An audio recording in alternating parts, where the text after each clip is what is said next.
I feel proud. वो जो करना चाहता था उसने किया, सर्वोच्च बलिदान देकर हमें गर्व है, शहादत दी है। उसने कहा था थोड़ा काम बाकी है, पूरा करके बहुत जल्द वापस लौटूंगा।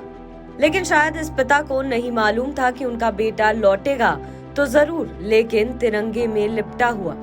बीते 15 दिनों में कैप्टन शुभम की जब भी घर वालों से बात होती थी तो एक ही बात कहते थे, घर आता हूँ फिर बात करेंगे।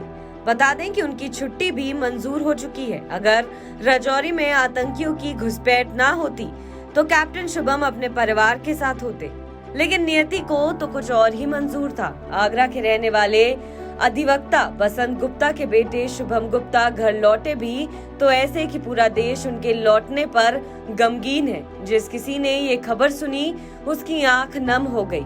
माँ बेसुध है, पिता का गला रुंधा हुआ है, भाई गमगीन है, नाते रिश्तेदार परिजनों को ठाठस बंधा रहे हैं, लेकिन परिजन मानने को तैयार नहीं कि उनका बेटा सर्वोच्च बलिदान दे चुका है। उन्हें अभी भी अपने बेटे के लौट आने का इंतजार है। कैप्टन शुभम के पिता बसंत गुप्ता को बेटे की शहादत पर गर्व है। वो कहते हैं 2 दिन पहले ही फोन पर बात हुई थी। उसने कहा था कुछ काम बाकी है, उसे पूरा करके बहुत जल्द वापस आऊंगा, लेकिन अब उसके शहीद होने की खबर आई है। I feel proud. वो जो करना चाहता था उसने किया, सर्वोच्च बलिदान देकर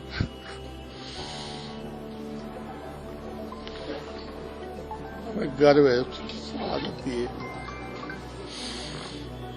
परसों बात हुई थी सुबह, बस यही कह रहा था कुछ काम बाकी है, उसे करके बहुत जल्दी आता हूँ।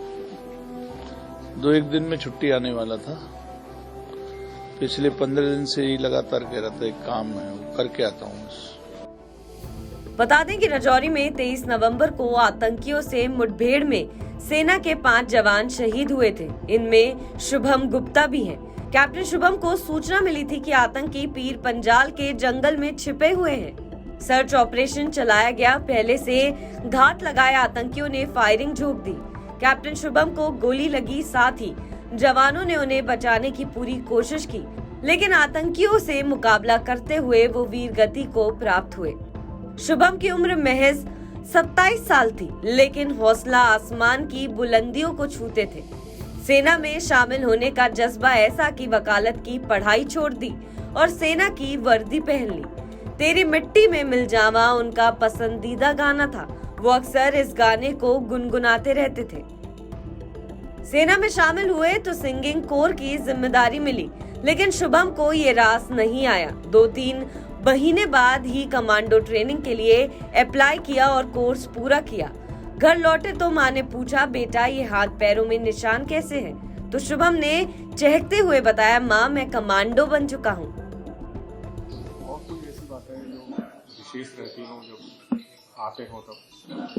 सबसे विशेष यही थी कि पूरे परिवार की, बहुत बड़ा परिवार हमारा, तो परिवार की शान बान थे और सब मिलके जब वो आते थे 10-15 दिन की छुट्टियों के लिए, तो सबके लिए एक दिवाली होती थी, चाहे दिवाली ना हो। तो बस वही था, एक बहुत खुशी का माहौल रहता था। भाई को भी कुछ पाने के लिए जी तोड़ मेहनत की सलाह देने वाले शुभम इतनी जल्दी अलविदा कह जाएंगे, किसी को यकीन नहीं हो रहा। 27 साल के हो चुके शुभम की शादी की बात चल रही थी। परिजन उनके लिए रिश्ता देख रहे थे, लेकिन उन्हें क्या मालूम था कि शुभम तिरंगे में लिपटा हुआ, साथ ही जवानों के कंधे में लौटेगा। बसंत गुप्ता के घर वालों का तांता लगा है।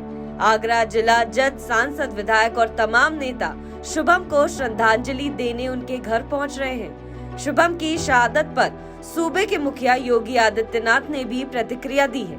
सीएम योगी आदित्यनाथ के कार्यालय की तरफ से बसंत गुप्ता के नाम सांत्वना संदेश जारी किया गया है। इसके अलावा उनसे मिलने केंद्रीय मंत्री एसपी सिंह बघेल और राजकुमार चहर भी पहुंचे थे। इसी बीच यूपी में कैबिनेट मंत्री योगेंद्र उपाध्याय ने पीड़ित परिजनों को चेक सौंपा। शहीद की मां बोली, मेरे ये प्रदर्शनी मत लगाओ भाई, मेरे प्यारे। सच है, किसी शहीद के सर्वोच्च बलिदान की भरपाई कागज का टुकड़ा नहीं कर सकता।